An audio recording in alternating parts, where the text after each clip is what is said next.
Ladies and gentlemen, welcome once again to the Packernet Podcast. I am your host and resident panelist, as always, Ryan Schlipp. Check us out online, packernet.com. Find me on Twitter, pack_data. Well, today is the day we are going to review the joint practice between the Colts and the Packers. I do think, obviously these are becoming much more common all across the NFL. I don't know if any teams are not doing this at this point. I know it was kind of a rare thing not very long ago. But I do think it's an important step for what I was talking about yesterday, I think it was, insofar as kind of understanding, okay, so there's the fundamentals part, but then there's also an intensity part. How hard is football, right? How fast do guys play? How intense do guys get? And this is where fights and things happen because guys are hitting you harder. They're pushing you more. You're not used to it. And I know it sounds probably silly because like, oh, these guys have been doing this for years. Trust me, it's real. There's a reason that every year guys have to get back in football shape and all that stuff, all the hitting and all the speed, all this stuff. There's a level of intensity that needs to be ramped up. And this is a good kind of recalibrating thing. As we go through a more slow-paced training camp, even if it's full pads and full speed and tackling drills and all that stuff, it's still not 100%. And these things prove it, because they show up and it's like, what the heck was that? And so it's a good way to kind of recalibrate for week one. So you got your 3 preseason games and now 2 joint practices as a way to kind of at least understand what's expected of you. Whether or not you're going to be ready by week one is a separate issue, but let it be known.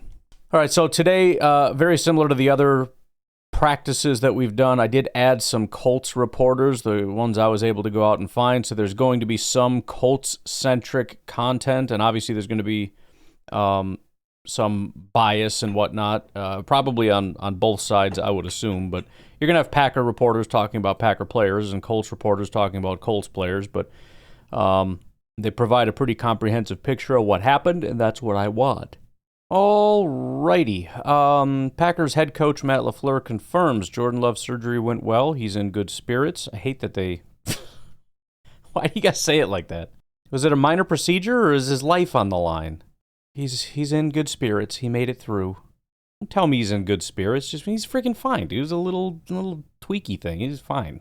He's holding up. Been visiting him in the ICU. He's hanging in there. We're all hanging in there. Does not sound like Romeo Doubs will practice today, according to Matt LaFleur. Some interesting Mark Murphy news. Former Green Bay Packers president and CEO Mark Murphy is stepping into a new chapter with UW Green Bay as our inaugural executive in residence. Mark has long been a champion of the university. Now he'll be working even more closely with Green Bay Phoenix, the name of their school or something, leadership to elevate our D1 programs, mentor coaches and staff, and also help shape the future of Phoenix Innovation Park. So I had the robot help me figure out what the heck inaugural executive in residence means. Usually a senior business leader or professional brought into a university think tank or organization for a set period to share expertise, mentor, and consult. Okay. And inaugural being he's the first to ever do it. So they're starting something new and having him in as a mentor for a little while. A little bit more on Doubs from Matt Schneidman. Matt LaFleur says Romeo Doubs probably won't practice today after sustaining a back injury in Tuesday's practice. Nothing too concerning, he said. LaFleur actually said he thought Doubs was going to practice before getting a text not long ago that he probably wasn't. All right, slight interruptions continuing. Matt LaFleur on the process of collaborating with Colts coach Shane Steichen for today's joint practice, and what's good about the unusual mid-afternoon start, apparently Keyshawn Nixon told him this is the latest he's ever had a regular practice. I don't know what that means. Like, latest in the day? Is that like 1 o'clock, 2 o'clock? I don't know, something like that. Although I guess they're in a different time zone, so that would make it 3-ish o'clock, maybe 3:30. I don't know when it actually fully started. But, sure, let's go ahead and play the video. Matt, what was the process like of setting up today's practice? And again, I don't know what Ryan Wood has with his settings where everything is echoed. It doesn't really matter, but I think he'd look into it and fix it. practice with Shane, just the collaboration? It's pretty easy. Just make a phone call and have a couple conversations. Shane's a guy that I've got a lot of respect for in this business, not only by what he's accomplished, but by how he just interacts with the rest of the coaches. And, I hold him in high regard, so it's pretty easy to pick up the phone and make a couple calls. And we adjusted some things on the practice schedule, and he's great to work with. We're not used to meeting in the middle of the day like this, but you have some kickoffs that'll be around this time. How beneficial is it, even though this is not usual to have a... Yeah, it's a little different. Matter of fact, on the way over here, Keyshawn Nixon was telling me that he's never practiced this late in the day. So, I said, treat it like a game. And that's ultimately what you try to accomplish every time you take the field, is you want to make it as game-like as possible. This definitely has a different feel to it. Well, and again, that kind of adds on to what I was talking about, where it's a slow ramp up to real football, right? And I know Packer fans get annoyed because, well, I want you to be ready 100,000% day one. It's like, well, that doesn't really work. And also the process, I don't believe, maybe this much thought doesn't get put into it. I'm guessing it does. I don't think the plan is let's get them up to 100% ready to play week one on day one. Again, there is a slow build-up here. We're going to go slower. We're going to focus on making sure everybody understands the fundamentals. And then we're going to slowly bring people along in the intensity department. And in the, you're doing it right, but you're going to have to do it a little bit more intensely if that's going to have any effect. When you're going through drills and you're punching the ball out, depending on what drill you're doing, but if it's specifically a punch the ball out drill, the guy you're doing that to is probably going a little easy on you. He's not holding it like the guy in an actual game would, unless, you catch him at the right time where he's kind of not super paying attention. So the point is, it's just a random example, but the point is there's a difference. And when you get into these practices, you start doing the same stuff you've been doing, it doesn't work. And it's like, well, what the heck?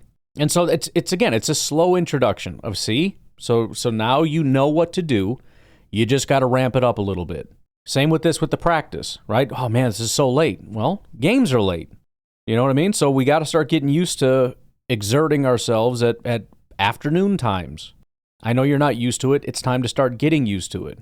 It's kind of a smaller reminiscent thing where you see in the regular season where you want it to be a ramp up to the postseason. You of course want to win, and it's the same thing with you want to win your preseason games, you want to practice well, you want to do well. But there's still also this duality where you also are ramping up. You don't expect to be the same week 1 as you are week 18. And by the time week 18 comes, that's when it's like, okay, we have to be fully ready. We got to be this hardened playoff ready team. Which means, if you look at it from reverse, week 1, they're not going to be a playoff team. Don't let that piss you off. This team's not going to win a Super Bowl. You're right. This team wouldn't win a Super Bowl. But this team right now just needs to win games. So if they win games in a sloppy game, and you say, well, they won, but this team isn't good enough, duh. That's exactly the point. Right now, just win. Talking about week 1. Just win. Week 2, just win. Just win week 3, just win week 4, just win week 5. Through that process, let's take some steps. Let's get in sync a little bit with the rhythm of the offense. Let's get the communication with the offensive line down. So hopefully the run blocking and pass blocking can all start to improve over time. Let's get the pass rush ramped up. Let's get the coverage assignments kind of figured out and tightened up a little bit. Let's get some coaching adjustments. This thing that we wanted to do, it's not working so well. Let's make some adjustments, some mid-season adjustments. Which, as much as we can complain about these guys get off to a slow start, maybe the opposite is true in terms of these coaches deserve a lot of credit for making adjustments to take this team that looks like they're not even going to the playoffs and making them a superpower down the stretch to be able to get what they get done. So just think of it in phases. Right now you got guys going, oh, this is late. Bro. Come on, man. Come on, Keyshawn. Wake up time. And the point is, he'll get there. But also don't freak out about this little stuff. At least not yet. Again, that's where you start to see, if you see consistent problems through the joint practices, the Packers practices, and especially the preseason games, and it is a continuing issue, and it doesn't seem to be improving, it doesn't 100% mean something, but that's when you maybe start to get to the point where you're like, I'm worried that this is going to be a problem, at least early in the regular season. But I can't think of a single issue right now where there has just been this massive, consistent problem that doesn't seem to be getting fixed, whether that's an individual player or a group or whatever. So it's just going to come down to, once you get into the regular season, what are you? Matt LaFleur asked about the chances of a fracas in Packers' first joint practice of back today. He says, I would hate to place bets on that. He expects players to have a clean practice, though, pointing to last year's joint session against the Ravens as an ideal example. That was a really good training camp, if I recall. A lot of mutual respect type stuff, as opposed to, I'm going to get in here and smash you in the face. And they do talk about that. Even the coaches, I don't want to say they encourage it, but they talk openly about it. It feels good to be able to hit somebody else and not your own team. Also, just because I've been pretty harsh with the rest of the NFC North, especially the Bears. Pretty much only the Bears. I'll mention, just as I'm going through today, Caleb and J.J. McCarthy, lots and lots of praise for both of them today. LaFleur on Jordan Love, we anticipate there will be some sort of participation next week. Again, the way that they talk about it, it sounds like there is zero concern about week one. And I really don't have a lot of concern whatsoever about him practicing in the offseason. I mean, it probably would help marginally, and again, he's going to be practicing in some capacity. So it is what it is. This doesn't bother me at all. In fact, there's a small part of me, a small, overly pragmatic, psychotic, maybe you shouldn't say this out loud part of me, that is kind of happy he hurt his thumb, because it feels like the perfect injury where he'll be 100% by week one and the Packers won't risk injuring him until week one. They're not putting him in harm's way at all, ever, until the start of the season. Aw, man, that sucks. Bubble wrap that dude and put him away. I'm over it. Jaden Reed is out of his walking boot but not practicing. He walks out of practice here in Westfield with Romeo Doubs, Savion Williams, and Dontavian Wicks. Also not practicing. Christian Watson obviously out too. So we're down to a couple ball boys playing wide receiver for the Green Bay Packers. Just crazy. But I am very happy. Usually when a guy goes in a boot, it's freaking panic time. But he was in a boot for like 32 hours, and he's out of it. That number is entirely made up, but legitimately he was not in a boot very long, which is great. Wendell Ferreira says, available Packers wide receivers for the joint practice with the Colts. Matthew Golden, Malik Heath. Boy, that was... No offense to Malik. I like Malik. Holy crap, that's a drop-off. We went from, like, this guy is probably our number one to he's not going to play this year. Mecole Hardman, Cornelius Johnson, Julian Hicks, Will Shepard, Isaiah Nayer, and Kawan Baker. That's who we have at wide receiver today.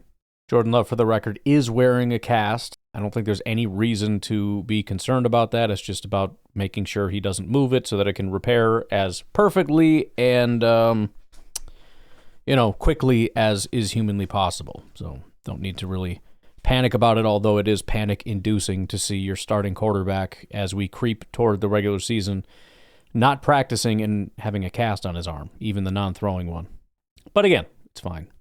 Matt Schneidman, this is great news for all of us, although this is a podcast, but I would encourage you to go to social media. He says, we are allowed to film one-on-ones today. I was able to grab a couple clips. I saw just a couple, but I'm very excited to get in and see the rest. Looks like the wide receivers across the board did a good job, including beating our corners and Matthew Golden just torching everybody. But I don't know. I guess we'll find out. Vikings athletic trainers are attending to Vikings safety Josh Metellus, who was defending a Patriots touchdown in 2-minute drill. Also, wide receiver Jalen Naylor hasn't participated since leaving to get his left hand wrapped. So a lot to keep an eye on. I mean, a lot of people getting dinged up. Mostly are going to be pretty minor, but I mean, these are major people. I mean, if like for the Vikings, they're in a very similar situation. They got their number one guy, and then there's a pile of number twos, not even like the number two. Well, I shouldn't say that. That their primary number two, who is suspended, is solid enough. But it's one of those where it's like if Jalen Naylor goes down, we're kind of scraping the bottom of the barrel here. So if nothing else, it's depth watch. But we'll circle back on some of that in a little bit. See if there's any important injuries, because some of them are kind of flying right now. Hilarious thing, and I don't know if this is the second comment I've seen about this, so I don't know. But you want to talk about Packer fans traveling well? It sounds to me like there might be more Packer fans at a Colts practice than Colts fans. Matt Schneidman says Packers got noticeably louder cheers from the crowd than the Colts when both teams were announced by the PA. Nice contingent of fans making the trip to joint practice in Indiana. Packers fans are nuts, bro. Just nuts. If we could just get them to stop selling their own tickets to out-of-state fans to make it look like we have the worst fans in football when our stadium is filled with rival fans. If we could just stop that.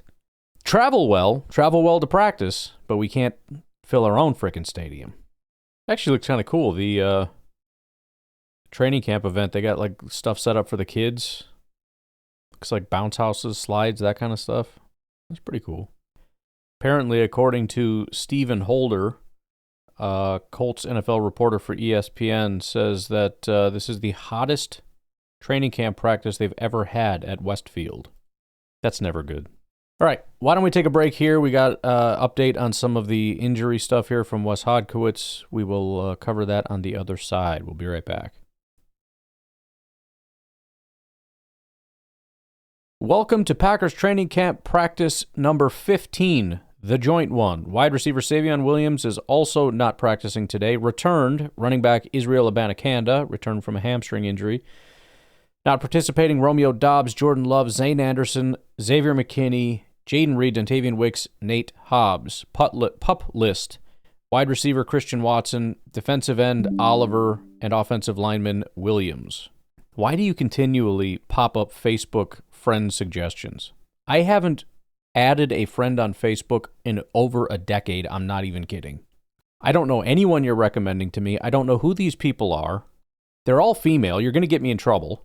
I don't know them. I'm not friends with them. Leave me alone. Facebook over here. What about this one, huh? Shut up, stupid. Jeez. What's wrong with you? Facebook said, please come back. Ay. Sweat stain. This one is hilarious, by the way. I found this guy who attended Colts camp. Colts Packers joint practice. His name is Sweat Stain. His actual Twitter handle is XBearDownX. He is a Chicago Bears fan. So a Chicago Bears fan, he must live like right in the area, is probably why he went, but it's pretty crazy. Chicago Bears fan, his hating self, said, hey, Packers are in town. I'm going to go there. I'm going to cover this thing. Pretty hilarious. He says, one-on-one's about to start. There are a lot of Packer fans here. Very loud Go Pack Go chants. And we're off and running. A.D. Mitchell just burned, this is Sweat Stain, burned Valentine on a one-on-one rep. Not even close. Matthew Golden looks like the real deal. Hey. I'll take that trade-off. Valentine getting cooked by a second-year wide receiver and a Bears fan within 30 seconds of one-on-one starting going, oh, dude, this Matthew Golden guy looks legit. Again with Sweat Stain, A.D. Mitchell again on Valentine. This time he makes a gesture to the crowd and they go crazy. Anthony Richardson starts hot in one-on-ones. Noah Compton, another Colts reporter. Again, there's going to be a decent amount of Colts coverage, but they're the guys on the other side, so I'll try to keep everybody up to speed. I've got my Our Lads Colts roster up here, so when they reference people, I'll let you know who the heck that is. Anthony Richardson, obviously, is their quarterback. Apparently, he's okay. He was injured in the last game, but he must be doing okay. Noah Compton, Colts guy. I don't know specifically what he does. It's just one-on-ones, but Anthony Richardson was dotting the Packers' defensive backfield up to start. Numerous examples of impressively layered throws near the sideline and hash. I will say, I'm less... This feels like... You want to talk about, like, this always happens to us type talk? And again, this is not me saying this scientifically, having looked into this or anything. It's just a gut thing. Having watched 3 reps where guys caught passes against our guys with Anthony Richardson at quarterback, all I can think is it's less about, oh man, you didn't cover him, and more about how is it this dog crap quarterback is throwing dimes I mean, two of those three, one of them was actually a little underthrown, but it ended up working because the receiver had to come back and kind of dive for it backwards. The other two, our guys are like trying to undercut it a little bit, and it's just like over the outstretched hand, right into the guy's arms, right along the sideline. Like, don't do this. I mean, it's fine if you want to do it in a practice. I guess I don't really care, but not terrible to have, again, if the point is it's ramp-up time, it's not a terrible thing to have your guys get humbled a little bit and be like, all right, I got to ramp it up, as opposed to dominating and thinking that they're ready to go and everything's great. So it's probably good that he's playing like frickin' Josh Allen out there, but it is pretty wild to see. Dominic Miranda says, Colts wide receivers feel like they are all over it here. Packers DBs in one-on-ones. Everybody making plays. Balls are on the money. Matt Schneidman posted a video of Matthew Golden versus Charvarius Ward. Sorry, I didn't mean for you to hear that necessarily, but there's a bunch of these. I've seen probably 3. I hope there's 300. But, I mean, every single rep is just him breaking ankles. And the amount of separation he gets, and in no way am I calling him Devontae, just to be clear. But I can't think of a person who played for the Packers in any recent capacity that created it's one thing to be able to like run a good enough route and it looks clean and all that, but to be able to use the route and leverage and all that kind of stuff to generate separation is incredibly important. The only thing, and we'll see if this changes at any point, and again, I'm going to keep harping on the speed thing, every single play that I've seen of Matthew Golden, they tend to be short slant routes or out routes or whatever the case may be. It's not like Christian Watson where he gets behind guys. I don't know if I've seen him this entire time. Not that he hasn't caught deep passes at all, but I mean, just really DB, full speed, can't catch him kind of a thing. I don't know. But maybe that's just not going to be his thing. He's not going to be a field stretcher type of guy. He might be, but they're not using him in that capacity. He's not winning in that capacity. He's winning differently. We'll see. But it reminds me of like the Justin Jefferson thing when I watched him in college, and he did a lot of, slant routes and a lot of short to intermediate. And I just remember thinking, this guy's amazing. My comp for him essentially was Devontae. Off the line, the guy was unbelievable. My only concern was he never ran routes really down the field, so I just didn't know if he could do it. And then he gets to the NFL and he does it perfectly well. And I'm hoping we see that with Golden too, where it's like, oh yeah, I got that in my bag too, no problem. Mike Spofford says, Packers pass catchers perform well in one-on-ones versus the Colts. Golden won 2 reps with shifty moves. Top 4 tight ends all made their plays. Heath and Hardman won deep. I mean, there's another rep here that gets posted by Ryan Wood of Matthew Golden. It's the exact same thing. I mean, it's to be able to go from like, we're shoulder to shoulder to 5 yards of separation is stupid. And look, on a normal football game, that's hard to do because there's a lot of guys there, and they're not playing man coverage all the time. So sometimes they get passed off, so it's not as big of a deal. And even if they don't, you're running routes closer to somebody else, so it's tighter windows and all that stuff. But still, for a team that really struggled in man coverage to where they played man coverage all the time because the Packers couldn't beat it, partially because, again, Christian Watson's out, so you lose the speed element. I mean, it's really, really, I mean, it's more impressive than I feel like I've seen previously, as if he's getting even better. He makes this look effortless. Like, get away from me, Stu. Like, he's running to him. Like, I'm going to come right to you. I'm going to get right up in your chest. It's not a push-off. Some guys can separate by cheating. It's just good routes. I'm going to kind of slip behind you, and then as you flip your hips, I'm going to slide underneath, and real easily, I've got 5 to 10 yards, and you just look stupid. A couple Colts things, which would be negatives for the Packers. You'll be shocked to hear that A.D. Mitchell impressed in one-on-ones. I'm guessing that's sarcasm. Anthony Gold and Michael Pittman also had strong periods. Noah Compton says ant to ant, Richardson to Gold on a big-time touchdown to finish one-on-ones, a laser up the right seam/corner of the end zone. Impressive pitch and catch. So sounds like the offense just won every rep. I don't think any defender had a good rep from what I've heard. The 2 reps that I watched that have been replayed a ton, at least so far, against Charvarius Ward and Alex Johnson. Alex Johnson's a little bit further down the depth chart. Charvarius Ward, though, is a starter. I mean, he's 100% starting corner. and Matthew Golden made him look stupid.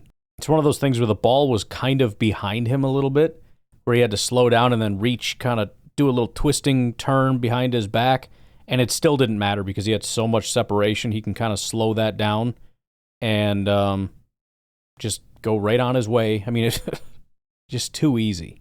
Some Colts guys showing some one-on-one stuff. It was 34-16 that got beat. I think 16 is Bo Melton.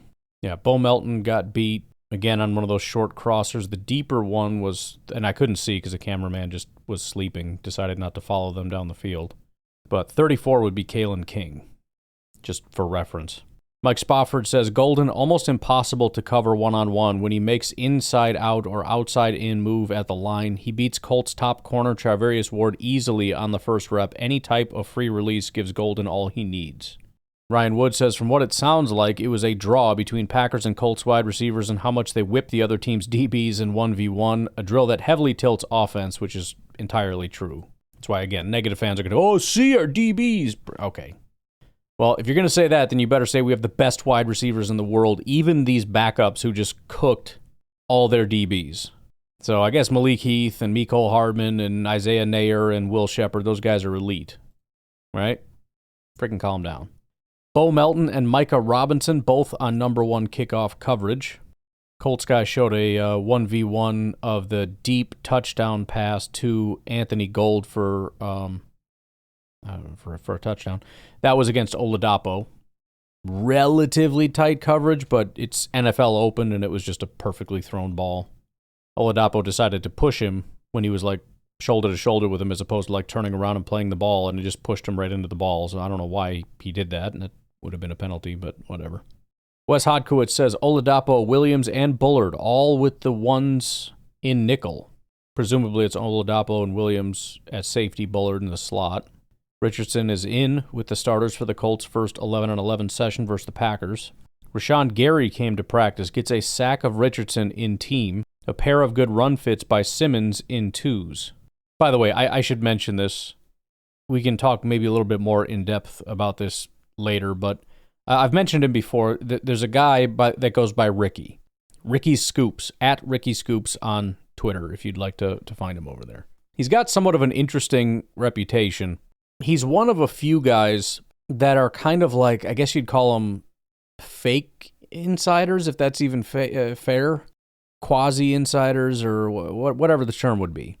Quasi's not right, but most of these guys are just well-known quacks and nobody really cares. But this Ricky Scoops guy has got quite a following, and I think he's actually got a couple hits. It's not impossible that he has a couple contacts. You know, he could just be somebody's freaking brother or whatever. I don't really know. I'm interested in doing a little bit of a deep dive into him at another time. My guess is that he says a lot of crazy stuff. Some of it, and by crazy, I just mean he throws stuff out there. Some of it is, well, there's two things. Let me read this, and then I'll tell you what I'm talking about. So Ricky says, barking rumor, whatever that means. Even though I don't think he will be traded, the Packers have a very serious trade offer on the table to the Cowboys for Micah Parsons. Go Pack Go, Dallas Cowboys. Just hashtags. Here's the thing, and again, I could be wrong. Maybe he has a real source. I don't know. I feel like this is kind of like I don't know if you call it a magic trick, or you remember the TV shows where they had the live audience and they would do readings, talk to like a dead loved one. Is there a Steven in the audience? And they'd go through, and it's a relatively impressive trick. But it is just that. It's just a trick. And I think with this, you've got kind of two things going on here. Number one, there is a realistic chance that if he were to get traded, it could be to the Packers. The more important aspect here is complete deniability, or unfalsifiability would be a better way to put it. In other words, if it doesn't happen, he didn't say it was going to happen. He just said the Packers put an offer in, and nobody is going to really dispute that. The Packers aren't going to talk publicly about it. You might have the Schefters of the world come out and say that's not true, it never happened. But guys like Ricky are going to say, screw that guy. He doesn't know what he's talking about. Him and his followers are it's kind of like he's one of those lying insider types. I'm telling the truth over here. I know the truth, or whatever. I don't know. And then if you do that enough times and you actually hit on one, you can say, I was the first. I said it before anyone else said it. So it's up to you. Again, I will take some time, not today probably, but I will take some time and look into Ricky Scoops' history.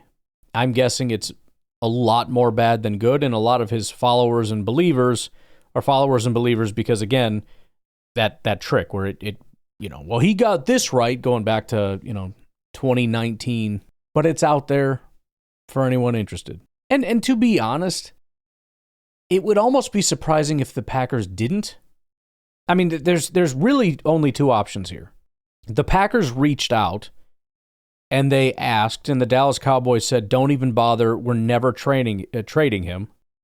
Or they reached out and said, just hear me out. If anything goes south, here's our offer. I don't think there's a third option.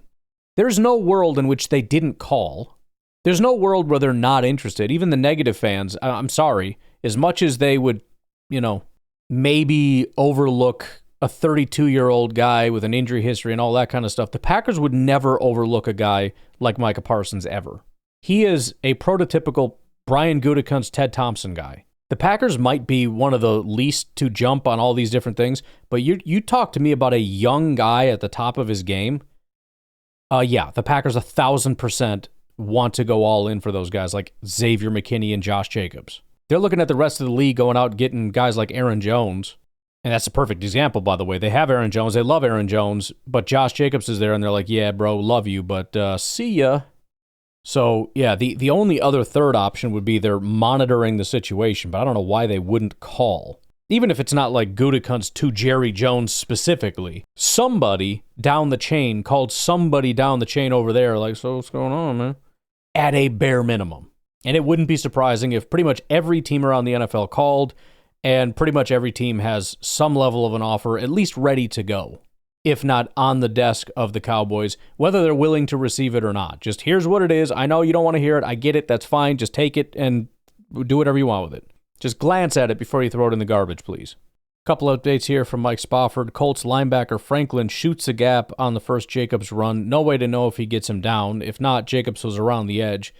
Latu with a sack of Willis on the first pass play. Colts blow up the first Wilson run. 2 incomplete passes downfield. Rough start for the Packers ones on offense. Jacob Monk rotated in at right guard. Good old sweat stain, the Bears fan. One takeaway from the first 11-on-11 period. Josh Jacobs is very good. Malik Willis is not. This is obviously a bit of an overreaction from like 2 plays, but there you go. Update that just warms my heart.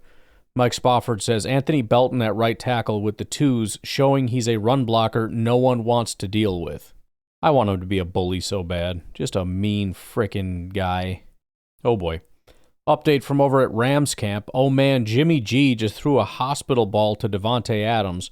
Luckily, guys aren't hitting because Devontae might have gotten decapitated. Look, I'm not rooting for Rodgers and Devontae as long as they're not Packers, but don't be getting my guys killed, all right? Don't be doing that.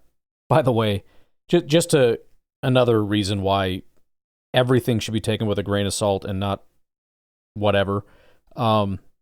Somebody shot a video of this A.D. Mitchell. I think it was against, it's not Valentine. Who is that? Oh, it is Valentine. Who was 37 is Jonathan Baldwin. I was thinking 37. He's 24. I don't know. But A.D. Mitchell went up to catch a pass, and Carrington Valentine basically jumped and just kind of lifted his arms in the air and didn't do anything to make any form of contact with the player. Like reaching around his back to punch the ball out, stuff like that you would normally do in a game. He just kind of like jumped and threw his hands up like, I'm not going to touch him. You can say that it's like, well, you should be more physical than that in practice. That's embarrassing. Say whatever you want to say. That's fine. But again, this is very obviously not a game. Protected well. Elgersma hits Nair on a deep over. Good rep. Did we take a second break? Let's just take a second break. We'll be right back. Hope we didn't do that already. I know I was contemplating doing it, and I feel like we didn't. I don't know how to do this job. Anthony Richardson's first drive was a quick and efficient showing. 3 running back rushes, JT and DJ, and 3 passes, all for positive yards. Through the air, AR found JT. I'm not looking all this up. Jonathan Taylor probably, on a check down in the flats, hits Giddens leaking for several and hit MPJ on an RPO. I don't like Noah. TJ hit JP on a PO and a TD and a GB. Just type it out, bro. Rashan Gary beats Braden Smith for a sack to start second run-through of the number ones. Something to keep in mind, because Rashan Gary's been relatively quiet in camp. Number one, it's camp. He's going half speed, all that stuff. He is now up against a new team. Possible he's ramping up the energy. The other probably more important thing to keep in mind about a very quiet Rashan Gary outing, he's been pretty exclusively up against Zach Tom this entire time. I've heard as many Rashan Gary sacks in the last 30 seconds from this training camp as I have probably all of training camp. I don't know if he's had 2 sacks in training camp. Probably has, but I legitimately don't know if he has.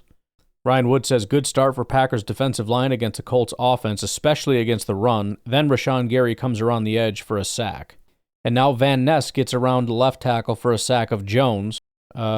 Schroeder reports Quay Walker just got another sack on a blitz while I was writing the Lucas Van Ness tweet. So Van Ness continues his everyday thing while Rashan Gary gets 2 sacks and Quay Walker gets a sack. And as far as I can tell, this thing just started. Ryan Wood, presumably the same note here, but says Lucas Van Ness turns a corner on Colts, I'm guessing that's left tackle, Bernard Raymond for a sack. He's having a good camp, that former first-round pick. Bernard Raymond, by the way, is a starting left tackle. This is not some backup or rotational thing or whatever. He was a third-round pick, I guess. I thought he was a second-round pick, but I think they were just talking about him being a second-round pick in the draft, but he fell to the third. Wes Hodkowitz says, the Packers are getting push up front. Wooden just got home up the middle to sack Richardson. Brooks was there too. So we got 2 Rashan, a Lucas Van Ness, a Quay, a Wooden, and a Brooks. There's a lot of whining about pass rush. And I'm not saying this overrides that or this is definitive, but this is a reminder to shut up. Just shut up. You don't know. We'll see. Maybe the lack of push up front, which, by the way, there really wasn't a lack of push up front. It just was a slow start. They kind of dominated down the stretch. But maybe that's real and this is fake, or this is real and that's fake. I don't know. But just chill out with the negativity, because then when this stuff happens, I'm not going to let you celebrate it. I'm going to remind you what you said and how annoying you were. It's a personal mission of mine. All the negative fans, when good things happen, I am going to be very unkind to you when the Packers win the Super Bowl. I'm just telling you right now. I'm going to do everything I can to make sure you don't get to enjoy it. Just be happy about good stuff. I can hear them. I know it's like, who is he talking to? I don't know. It's like a sixth sense. I can hear them speaking. It's kind of like I see dead people. I hear negative fans in my head. When something bad happens, I can hear them saying, see, our DBs are no good. I told you. And then when we're getting all this pressure up front and all these things are happening, oh, it's preseason. Calm down. This is fake. This doesn't mean anything. Yeah, what about that preseason game, huh? I know it. I can hear you out there through my headset. It's teleporting. It's time traveling from tomorrow when you, Mr. Negative Fan, are listening and you're screaming out loud in your car. It is time traveling back through my headset and into my brain. I can hear you and you're pissing me off. I'm not currently on medication, but I will talk to my doctor about it, all right? I make that promise to you. Oh, you guys are listening to quite a show here. It takes a special breed of person to be like, dude, that Packernet show is great. Mike Spofford, back to ones. Golden, open on a deep cross, but Willis overshoots him. Then hits Hardman on a similar route the next play, but flag at the snap is on Green Bay. Walker rotating in at left tackle. Another pre-snap flag on Green Bay. So this is one of those times where it's like, okay, we're at the beginning stages of a pattern here. We'll see if anybody mentions who did what. He says Walker rotating in at left tackle. If I had to guess what we're talking about here, assuming that the timeline is correct, is that you had Jordan Morgan. He committed the penalty. They pulled him and put in Walker. I'm just guessing, but that would be my guess. Hicks breaks free shallow, and Willis puts it on him with room to run. Pass for Kraft is broken up. Head coach Mike Vrabel once again jumped into the middle of a joint practice scuffle and ended up at the bottom of the pile while trying to break it up. He very recently had a bloody nose from jumping in the middle of a scuffle. Former football player, dude. He's a hard-headed guy. He's going to jump right in there. He doesn't care. But he's also old and uncoordinated, so he's not staying on his feet, and he's getting just wrecked by these young guys. I'm curious what his response to that is. Like, is it, you guys hit me and I'm pissed and now you're all doing laps, or is it like, that was freaking awesome? Thanks for getting my back. I'm just curious what that conversation is like after the fact. Sweat Stain, the Bears fan, says, can't see it too well, but it looks like the Packers defense is having their way with the Colts offense. I appreciate Sweat Stain, man. You know, I'm going to give him a follow. I like Sweat Stain. Sweat Stain's my dude. He's got a great name. He's a Bears fan that traveled to go watch the Packers, and he's not even just being a biased douche about stuff. He's just reporting it as it is. Like, yeah, Packers looking good out there, folks. Like, it's a good man right there. Give Sweat Stain, a.k.a. at XBearDownX, a follow on X. Wes Hodquist says, Tyron Hopper on an A-gap blitz gets home untouched. Micah Robinson helps break up a pass on Laquan Treadwell. We got our first pass breakup, I think, of the entire camp. Actually, no, the Tucker Kraft thing. But now we can add Tyron Hopper to the list of guys that got a sack. So where are we at now with this? Rashan, Van Ness, Wooden, Brooks, Walker, Hopper, and I think that's it. I don't think Simmons had some kind of a play, but I don't think it was a sack.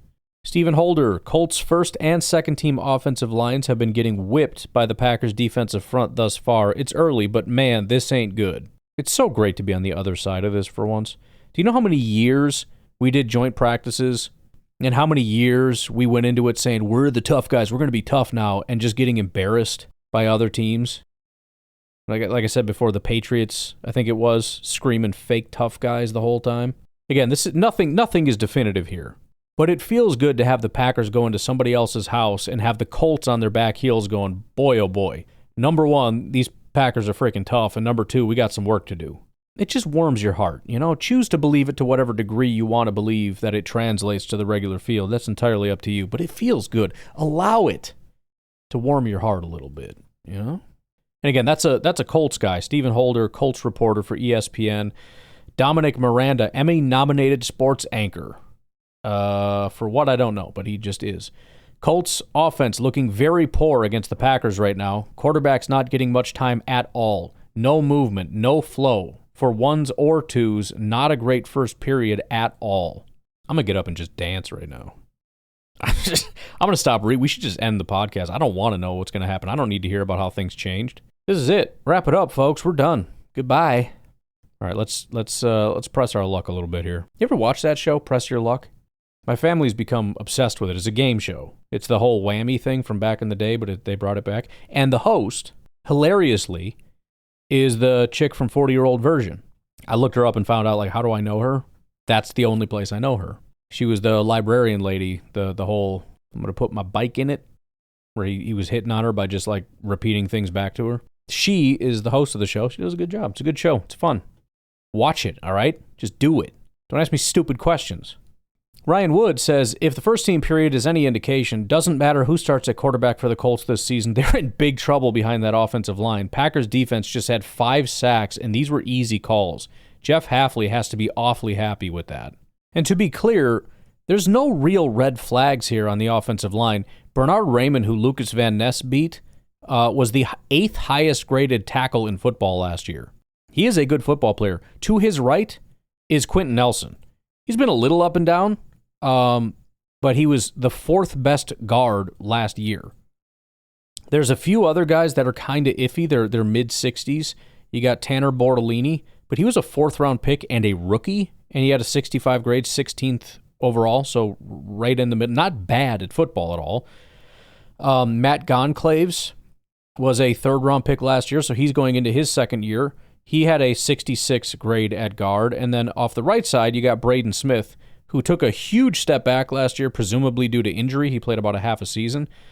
But his grades prior to that, 72, 80, 80, 81, 76, and 83. So Braden Smith is a really good right tackle. So they have a great tackle duo and one of the best guards in football in Quentin Nelson, and then 2 second-year guys who were okay at center and right guard. So, maybe there's some kind of a big problem here, but this is not a well-known bad offensive line that they're whooping on. Again, 3 of the guys are well-established, very good football players in Quentin Nelson, Bernard Raymond, and Braden Smith. And again, the only other 2 guys are second-year guys. Presumably, they're going to be better than last year, which would put them in the good category. But they could go backwards. I don't know. I can't imagine every single sack has come against them, especially since Rashan Gary is going up against a tackle and Lucas Van Ness is going against a tackle. And I'm guessing since these are linebacker blitzes, it's more of a communication type of problem as opposed to this guy can't block, which is probably good for the Packers and the defensive coordinator calling the plays as sort of a, hey, that worked. That was great. Wes Hodkowitz says, I know I work for an NFL team website, but that was a dominant period for Packers defense. Jake Arthur, Colts beat reporter and co-host of Locked On Colts, says, pass blocking optional for the Colts through the first chunk of 11-on-11s. I had Jones and Richardson sacked 4 times total, and I'm told the Packers pass rush is actually not great. Well, you're a freaking idiot. You know what annoys me about that comment? He was told. Who was he told by? Do you think he was told last week by some national reporter, or do you think it was one of the Packers beat guys standing right next to him? Here's what I'm almost positive happened. Jake Arthur made a comment about how great the Packers pass rush looks and how good and fortunate that you are to be, covering the team with such a good pass rush. And one of these beat who I'm grateful for, make no mistake, but it's annoying, informed him that actually their pass rush is not very good. I don't know that that's what happened, but I am, if it was an option, I'd put a little bit of money on that. Sweat Stain says infamous quarterback net drilling is starting. It's only infamous for you, Sweat Stain, and the Bears fans. Everybody else, it's a pretty routine drill. Wes Hodkowitz says Bo Melton forces what would have been a fair catch in punt cover. Browns rookie Quinshon Judkins, by the way, was a big hubbub about everything that happened. I'll be honest, I don't fully remember all of it, but I think it was pretty bad. Will not face any formal charges. Prosecutors have declined to move forward with the case, so he is cleared to return, and pretty early second-round pick will be back with the Browns. Ryan Wood with a summary of the sacks so far. Rashan Gary beats right tackle Braden Smith with speed off the edge. Again, that's a good tackle. Lucas Van Ness beats left tackle Bernard Raymond with speed off the edge. That is a very good tackle. Quay Walker blitz up the middle. Tyron Hopper blitz up the middle. Colby Wooden power inside rush. James Boyd, who writes for the Colts for The Athletic, says defense is dominating the Colts in 11-on-11. Trenches have been a real problem so far. Anthony Richardson and Daniel Jones are dealing with constant pressure. Doesn't matter if it's first string or second string. I'm still stewing about that comment about the Packers don't have good pass. It's annoying me a lot more than it should. Really, really upsets me. Schneidman says disjointed first 11-on-11 period for Packers offense. Penalties and incompletions. One notable completion was Taylor Elgersma having plenty of time to hit Isaiah Nair for a big gain down the left side. Understandable given Packers without quarterback and 5 wide receivers, but still not pretty. And for that exact reason, I just, it's not bothering me that much. Hearing the backup quarterback overthrew somebody.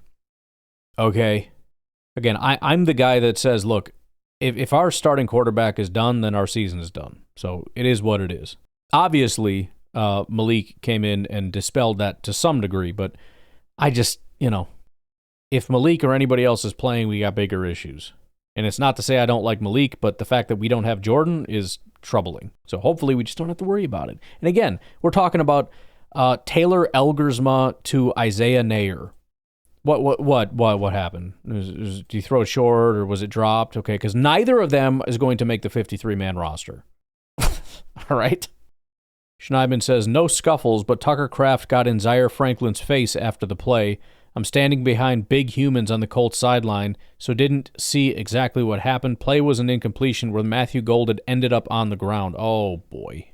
I'll tell you what, man. Anybody puts Golden on the ground, I expect more than just Tucker Kraft over there. Kudos to Kraft, but I mean, we're borderline bench clearing if somebody's putting Golden on the ground. You can't have that. Head coach Kevin O'Connell announces J.J. McCarthy will not play Saturday, and Sam Howell will get the start, so we won't get to see McCarthy. Noah Compton says Anthony Richardson's next 11-on-11 session with the second unit was not nearly as smooth, but had its moments. He was sacked off play action, had a throwaway, was pressured into an impressive step up in the pocket and throw left outside the numbers, which was dropped, and scrambled it deep to finish. Noah Compton says Daniel Jones' entire first-team period was comprised of running back rushes with the second unit. He had 5 passes in the next session with the starters. Overthrown to JT in the flats off the fingertips, would-be sack, nice intermediate find to MPJ, off-target quick flat screen, out to Downs.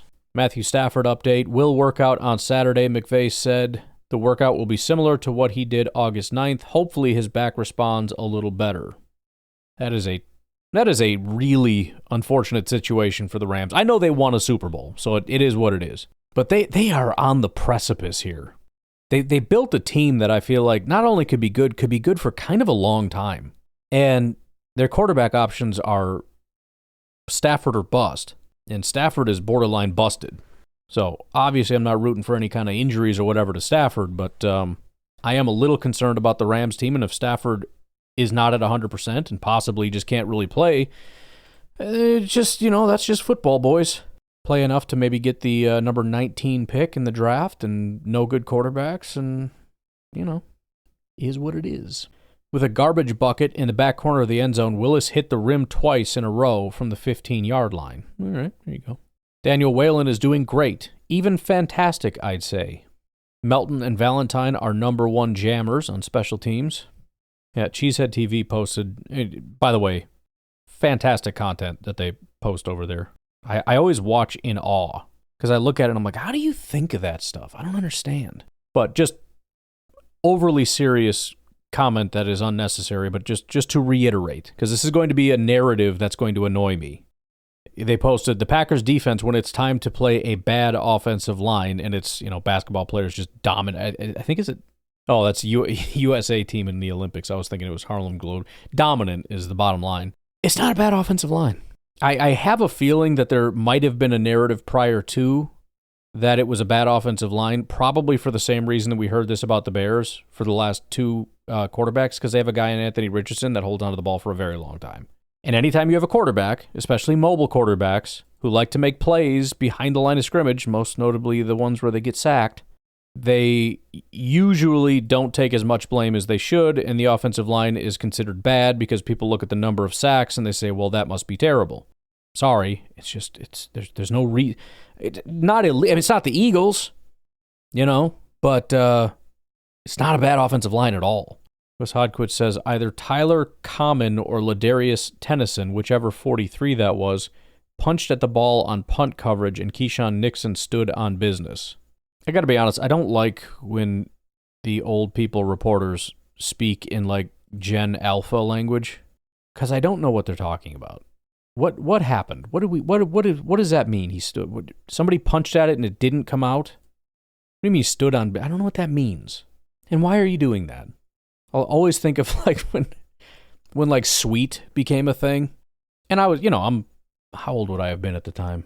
I think it was when I moved to Wisconsin in 5th grade to live with my grandparents, and my grandma just randomly started saying "sweet." That's sweet. I'm like, Grandma, don't say sweet. Having 40-somethings talking about standing on business, guys, just stop. Why are you doing that? I don't know. Do whatever you want. I don't care. I don't understand it. Sometimes I'll do it ironically to annoy my kids, usually in a very mocking tone, because I'm a lot like my dad, where if I hear you say something like that, I'm going to look at you very disapprovingly. Like, why are you saying stupid stuff? Don't say stupid stuff. Sorry, Dad. I'll try not to be so stupid. How many quarterbacks made it in the net for their 4 attempts? Leonard, 0. Willis, 0. Bean, 1. Elgersma, 0. Richardson, 0. Daniel Jones, 0. To be fair, there's all different kinds of nets. I don't know if this is one of those little bucket ones, or if it's one of those giant things that Caleb Williams missed 4 times in a row, because nobody ever misses that net. By the way, are you guys hearing? You're hearing the cricket, right? It's so funny because it's like noise canceling a little bit through the microphone. But when I speak, the microphone like opens up and it lets in the noise or whatever. So it's like I don't hear anything. I can't hear anything with the headphones on at all. And then I talk and it's just Like, as I'm talking, like, what is something rattling? Is my microphone broken? I take my headphones off, and I'm like, oh, I think there's a freaking cricket. The cricket's back, folks. For all the OGs, cricket, he never left. He just took a break. I have a feeling if everybody missed, it's the much more difficult little singular bucket that was described earlier that was missed. And I'm not saying Sweat Stain is doing this, but if a Bears fan comes out and is like, see, you guys missed the net. No. They missed this very tiny bucket that is really hard to make. They did not miss from 5 yards out this giant net that nobody ever misses. Ever. Well, you see, it was a speed drill, so you had to go really fast. Bro, I don't care. I've seen guys, usually with those nets, you're running to your right and to your left, and they still never miss that from further distances. That's the one where it's like Jordan will hand the ball off and then loop back around. Somebody will pitch him the ball, and he'll, off his freaking back foot, throw it in the net. It was a speed drill. He's going really fast. He's an NFL quarterback. Shut up. I would bet $1,000 from that distance, 4 tries, speed drill or whatever you want to call it. I'm hitting the net at least once. Right, Cricket? Yeah, that's what I thought. Shut your mouth. Former Packers running back Tyler Goodson not getting much versus Green Bay defensive line in red zone. Yeah, Tyler Goodson, what's up, man? Sucks to suck, huh? I would give him crap for leaving, but I'm pretty sure that was not his decision. Red zone work. Check down to Fitzpatrick in the left flat. Misdirection. Jacobs' run goes nowhere. Willis boot right. Run out of bounds. Hole for Wilson, who lowers the pads. Brooks follows by dropping his pads at the goal line. Front pylon for Heath is well defended. I don't know if any of those got in or not, but that's a summary of what happened. Colts finally get into their end zone with their 6th rep inside the 15. A 3-yard run against the Packers defense on 3rd and goal. Something good had to happen for that offense. Next stop, football sails over Anthony Richardson's head. Oh, on the snap. Oh. I'm picturing a pass. Like, what are you talking about? Yikes. He ends with, this is very one-sided. Dropped by Treadwell, but gonna give Bo the pass breakup. Nice hole for Lloyd on the first red zone play for the twos. Brooks in the flat drops his pads again. He's not shying away from contact. Algersma hits Hicks for a touchdown in the back corner. Ayo. Willis for Golden in the end zone is too high. Try to give him a chance to make a play in a small window, but no dice. Hits Johnson on a cross in the end zone on the next play. Good throw and catch as Johnson takes a shot to the head by Franklin, which draws a flag. He seems okay. Man, you freaking scumbags, dude. Don't even start. This has been civil. Don't even start. Anthony Richardson's high red zone period was much better than his low red zone period with the backups the session prior. Connected with A.D. Mitchell and Jonathan Taylor on quick outbreakers. JT rushed one himself. After missing MPJ earlier, found him for a touchdown on a crosser to finish. Colts score on a 3rd down, but Carl Brooks may have had the sack on the play. That's hilarious. No, I don't want to be friends with Taylor Wickham. Go away. Now Brooks loses the ball after a short catch while fighting toward the goal line. Mike Clemens says, so far so good. Both Colts and Packers moving the ball. Some of Green Bay's series best of camp. Willis to Golden. Willis using his feet. Marshawn Lloyd, nice. Quick burst red zone for touchdown. Wide receiver Julian Hicks airborne on a go route. Cornerback Jonathan Edwards shaken, sidelined, and very hot. Dominic Miranda says sloppy, sluggish red zone 11-on-11 period for the Colts offense. Daniel Jones with the starters for a low red zone 11-on-11. Only one pass, an outbreaking contested grab by A.D. Mitchell near the sideline. Found Ashton Doolin twice to start the high red zone session with the second unit, but Gold dropped the touchdown, ended period on a low note. Dominic Miranda says Daniel Jones with a pretty throw to A.D. Mitchell deep over the middle in 11-on-11, dropped, picked. Hopefully somebody will tell me who did that. Wes Hodkowitz says, this was the defense in a nutshell today. Rashan Gary with the pressure. Mitchell dropped downfield, turns into a Keyshawn Nixon interception. On the next play, Bullard strips Mitchell, and Evans recovers it. You know, sometimes, too, and this goes both ways, right? This is where, oh, man, the Colts look sloppy. Sometimes this stuff snowballs, man. It's freaking hot. Again, the Packers were the more intense team today. So what happened? They punched him in the mouth. The Colts really weren't ready for it. One bad thing turns into another bad thing. You start to get discouraged, all this kind of stuff. Now, the Colts are not a good football team, so I don't really expect them to bounce back from this. But overall, that's kind of the point. You don't get too high on the Packers. You don't get too low on the Colts. The bottom line is the Packers showed up with a little bit more intensity, a little bit more preparation, all that stuff. Still probably not enough for what you would need against a quality team week one, but still, they were.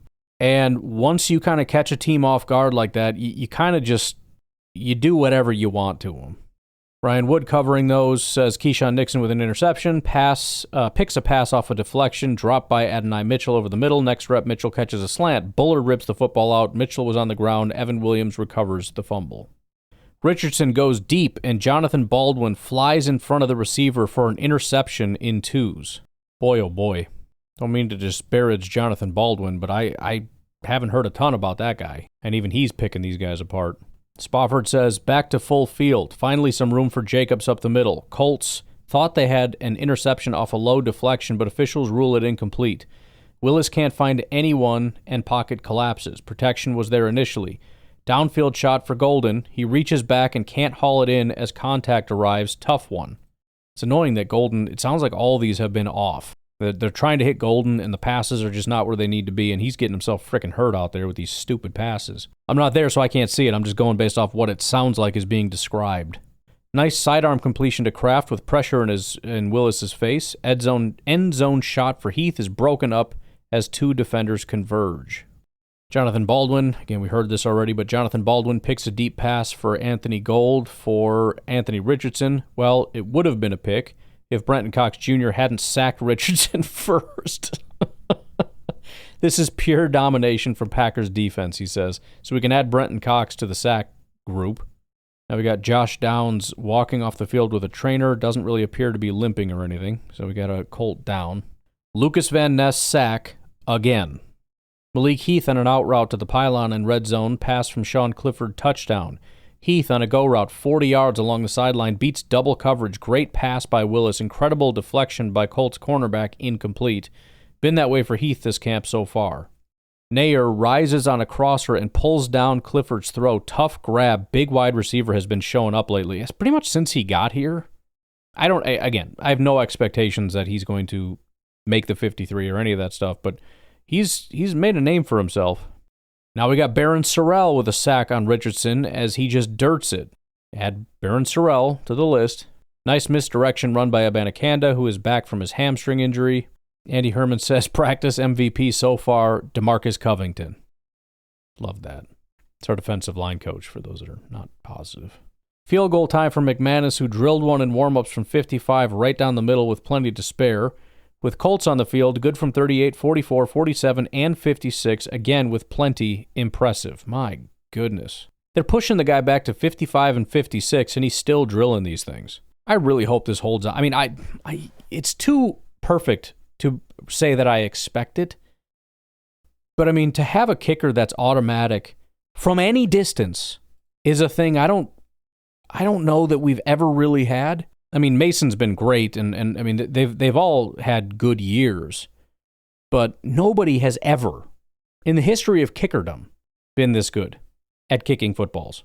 I would be willing to bet Justin Tucker is not this freaking good, which again is why I don't expect it to continue, but good Lord. Spencer Schrader just made a 63-yard field goal. Noah Compton says Anthony Richardson and the Colts' second unit was about as bad as it could get in their 11-on-11 session from their own 20-yard line. Richardson was wildly off target. The offensive line was inconsistent. Numerous flags, low snaps from Vaveo, just bad all around. Now McNamee, good from 40, 42, and 45. No, he did not. McManus made a 70-yard field goal. Matt Schneidman says, Brandon McManus just hit a 70-yard field goal that bounced off the crossbar and in. Wasn't during live period. They were just messing around, but ... Mike Spofford, with no defense and Breeze at his back, McManus just tried from 70 and it hit the crossbar and bounced over. We just saw somebody break a record. And by the way, Brandon McManus was not brought in here because he can kick 70-yarders. Nobody is brought in because they can kick 70-yarders. I mean, I could be wrong, but I don't remember McManus being like one of those, accuracy might be a little off, but he's got a cannon. He's got a freaking howitzer, man. Wasn't really my understanding. This guy has not missed a field goal They put him at 55. He drills it. Okay, try 56. He drills it. They put him at 70. Like, hey, some kid just broke a record making 70. Let's see if you can do that, smart guy. And he made it. My Lord. Officially, Brandon McManus good from 38, 41, 44, 47, and 56. McNamee good from 40, 42, and 45. That is 8 for 8 for the Packers kickers. Oh, and a 70-yarder. Just putting it out there. Apparently, Steve Palazzolo is there at the Colts-Packers camp. I should see what he's had to say, but he's got the Richardson deep seam is late behind, picked by Jonathan Baldwin thing.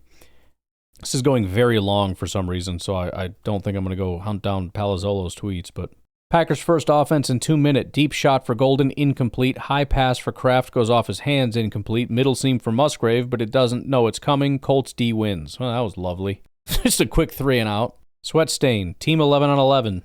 Colts just passed down the field and ran it in with JT, run to score.